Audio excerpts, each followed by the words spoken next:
स्वागत है मेरे YouTube channel Neha with study में। मैं आज आपको 10th का मैथ स्टार्ट करने जा रही हूँ हिंदी मीडियम से। तो पहला चैप्टर है वास्तविक संख्याएं यानी रियल नंबर। ठीक है, वास्तविक संख्याएं में क्या क्या आती हैं वो देख लीजिए आप। ये प्राकृतिक संख्याएं, नेचुरल नंबर, पूर्ण संख्याएं, होल नंबर, पूर्णांक संख्याएं, इंटीजर नंबर, परिमेय संख्याएं, रेशनल नंबर, अपरिमेय संख्या, इरेशनल नंबर, वास्तविक संख्याएं, रियल नंबर। ये सब हमको 8 से पढ़ना होता है। 8 में भी पढ़े होते हैं, 9th में भी पढ़ना होता है। अब ये चैप्टर हमको 10th में पढ़ना है, वास्तविक संख्याएं। ठीक है, तो मैं थोड़ा सा रिवीजन इसका करवा लेती हूँ, उसके बाद से फिर मैं आगे बढ़ूँगी। ठीक है, तो यहाँ देखिए प्राकृतिक संख्या आखिर होती क्या है। तो जिस संख्या में 1 2 3 4 5 6 7 1 से स्टार्ट हो उसे हम प्राकृतिक संख्या कहते हैं। पूर्ण संख्याएं जो 0 से स्टार्ट हो, यानी 0 1 2 3 4 5 6 7 8 9 10 जहाँ तक स्टार्ट हो उसे हम पूर्ण संख्या कहते हैं। उसके बाद यहाँ देखें पूर्णांक संख्याएं क्या होती है। यहाँ देखिए, यहाँ 0 है, 1 2 3 4 5 6 डॉट डॉट डॉट, इधर माइनस में है 1 2 3 4 5 6, -1 -2 -3 -4। ठीक है, तो 0 से उधर सारा प्लस में जाएगा और 0 से इधर सारा माइनस में आएगा। इसको हम पूर्णांक संख्या कहते हैं। ठीक है, ये हो गया हमारा पूर्णांक संख्या। अब आगे चलते हैं, ये सारा का सारा पूर्णांक संख्या है। अब आगे चलते हैं परिमेय संख्याएं क्या है। परिमेय संख्या या देखिए, मान लीजिए मेरे पास 2 चॉकलेट है, किसी और के पास 2.5 चॉकलेट है, तो उसका आधा करके 2, और किसी के पास 3 है तो 3 का आधा करके 2.5 है। तो 2.5 कैसे होगा, 2 पूर्णांक 1/2, तो 2 दूना 4 और 1 5, 5/2। ठीक है, अब इसको डिवाइड करेंगे, 2 दूना 4, पॉइंट 2 पचे 10। ठीक है, तो 2.5 5 आया। ठीक है, इतना समझ लीजिए कि परिमेय संख्या वो संख्या है जिसे डिवाइड के रूप में लिखते हैं। ठीक है, जैसे किताब की परिभाषा से लीजिएगा तो इसे हम लिखते हैं P/Q के रूप में लिखा जाता है, उसे हम परिमेय संख्या कहते हैं। P और Q क्या है ये हम जानते हैं। ठीक है, तो P हमारा हो गया एक पूर्णांक संख्या। ठीक है, यहाँ पर जगह की कमी है, मैं यहाँ पे बताती हूँ। ठीक है, P हो गया पूर्णांक और Q भी हो गया पूर्णांक। तो हम एक संख्या लेते हैं 3/4, ये एक पूर्णांक संख्या हो गया। ठीक है, कभी भी नीचे वाला पूर्णांक 0 नहीं लेंगे, 0 नहीं आना चाहिए नीचे में डिवाइड में। ठीक है, 0 नहीं आना चाहिए, 0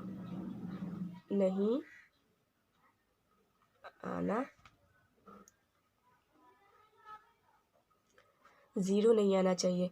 किसी भी संख्या में डिवाइड करने में 0 नीचे नहीं आना चाहिए, वो अनंत हो जाता है। अनंत हम नहीं जान सकते कि कहाँ तक चलता है। ठीक है, तो इसीलिए हम जैसे कि माइनस में भी आ सकता है। तो देखिए जैसे -2/1, ये भी पूर्णांक संख्या है। मान लीजिए -5/2, ये भी एक तरह का ये भी परिमेय संख्या है। मान लीजिए 2/1, ये भी परिमेय संख्या है। समझ में आया? इतना समझिए, जिससे हम डिवाइड कर सकते हैं उसे हम परिमेय संख्या कहते हैं। ठीक है, पॉइंट में भी आ सकता है, जैसे कि 2.5। ठीक है, ये भी परिमेय संख्या है। इससे जितना से भाग लग जाए उसे हम परिमेय संख्या कहते हैं। और देखिए अपरिमेय संख्या, जिसे हम P/Q के रूप में नहीं लिख सकते हैं, उसे हम अपरिमेय संख्या कहते हैं। जैसे देख लीजिए कि P/Q के रूप में हम कैसे नहीं लिख सकते हैं। ठीक है, तो यहाँ देखिए अपरिमेय संख्या,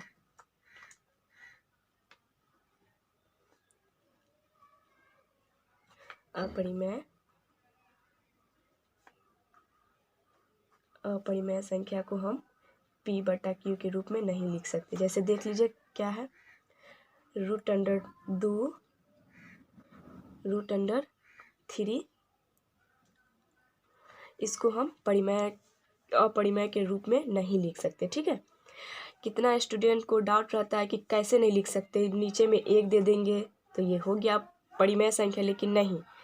देख लीजिए ये तो है पूर्णांक संख्या। ठीक है, जो पूर्णांक संख्या होता है उसको हम परिमेय के रूप में लिख सकते हैं, लेकिन ये तो पूर्णांक संख्या √2 है ही नहीं, क्योंकि हाँ ये एक पूर्णांक संख्या है, लेकिन √2 कहीं पे है पूर्णांक संख्या। देखिए मैं बताई हूँ पूर्णांक संख्या क्या होता है, ठीक है। इसलिए हम √2 और √3 को अपरिमेय के रूप में नहीं लिख सकते। इस तरह के होते हैं, तो ये सब अपरिमेय संख्या है। इसे भी बहुत होते हैं, जैसे पॉइंट में लेना है, जैसे 2 पॉइंट हो गया, 2 पॉइंट हो गया, 3 4 2 5 डॉट डॉट डॉट डॉट जाते रहता है। ये भी एक तरह का अपरिमेय संख्या है। यही अपरिमेय में आ जाता है कि पॉइंट के आगे 2 अंक तक 3 अंक तक जितना तक स्टॉप हो जाता है उसे हम परिमेय संख्या, इसका कोई अनंत नहीं है, अनंत तक जाता रहता है, ठीक है। तो इसे हम अपरिमेय संख्या कहते हैं। डॉट डॉट इसमें कोई मतलब अनंत, जीरो सीधे जाता रहता है, ठीक है। ये अनंत हो गया। और भी है संख्या जिसे हम अपरिमेय संख्या, जैसे कि देख ले पाई भी एक अपरिमेय संख्या, ठीक है। पाई भी अपरिमेय संख्या है। और जबकि 22/7 जो है ये परिमेय संख्या है। तो 22/7 हो गया परिमेय संख्या और पाई हो गया अपरिमेय संख्या। बहुत स्टूडेंट को डाउट रहता है, ठीक है, वो डाउट को मैं आज दूर कर देती हूँ, ठीक है। तो 22/7 जो है वो परिमेय संख्या है और पाई जो है वो अपरिमेय संख्या है। तो ये देखें, पाई बराबर 22/7। बहुत स्टूडेंट बोलते रहते हैं कि 22/7 हो गया परिमेय और पाई हो गया अपरिमेय, ये लेकिन के दोनों तो सेम ही है। लेकिन नहीं, जब पाई बराबर नहीं है 22/7 के, बल्कि पाई लगभग है 22/7 की, ये लगभग का चिन्ह है, ठीक है। ये जो है प्रश्न बनाने के लिए यानी क्वेश्चन बनाने के लिए हम पाई का मान 22/7 रख करके बनाते हैं, ठीक है। तो ये है, चले तो पता चल गया ना कि पाई अपरिमेय संख्या और 22/7 परिमेय संख्या। ये हो गया प्राकृतिक संख्या, पूर्ण संख्या, पूर्णांक संख्या, परिमेय संख्या, अपरिमेय संख्या। अब हम चलते हैं वास्तविक संख्या में। मैं जितना भी पढ़ाई हूँ सब वास्तविक संख्या है, ठीक है। जैसे प्राकृतिक संख्या, पूर्ण संख्या, पूर्णांक संख्या, परिमेय संख्या, अपरिमेय संख्या, चाहे प्लस में हो, माइनस में हो, डिवाइड में हो, जिस चीज़ में हो वो सब वास्तविक संख्या है, ठीक है। तो अब मैं आगे चलती हूँ। अब आगे चलते हैं यूक्लिड विभाजन प्रमेयिका में स्टार्ट करते हैं। बहुत बच्चे इसमें कंफ्यूज रहते हैं, मैं आज आपको इस कंफ्यूजन को दूर करती हूँ, ठीक है। इसके लिए मैं ये 3 जो है भाग कर दे चुकी हूँ। एक है 7 और 24 का, एक है 5/16 और 4/24। इसको मैं भाग देकर बताती हूँ, ठीक है। तो यहाँ देखें, 7 या 21, ठीक है। तो 21 तो 3, यहाँ देखें 5 तिहाई 15, एक यहाँ देखें 4 6 24, ठीक है, 4 6 24। ये मैं भाग बता रही, ये तो आप बचपन से ही सीखते आ रहे हैं, चलिए ठीक है। तो यहाँ देखें, यहाँ 24 है, तो इसको हम लिख सकते हैं 24 बराबर 7 गुने 3 प्लस 3, ठीक है। इसी तरह यहाँ देखें 16 बराबर 5 गुने 3 प्लस 1, ठीक है। यहाँ देखें 24 बराबर 4 गुने 6 प्लस में कुछ नहीं है यानी कि 0 है, ठीक है। तो 0 ये हो गया। देखिए ये जो हमारा है इसको हम बोलते हैं भाजक, इसको हम बोलते हैं भाज्य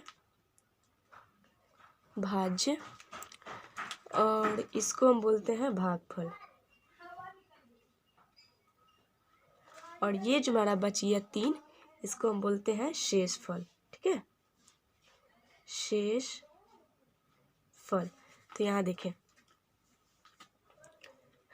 तो भाज्य बराबर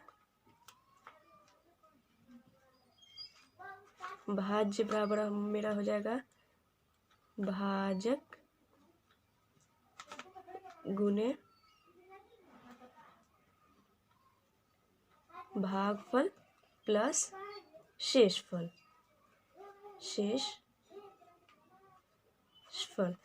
तो ये देखिए, भाज्य बराबर भाजक गुने भागफल प्लस शेषफल। यहाँ देखिए ये भाजक है, भाज्य है, भागफल है और शेषफल है।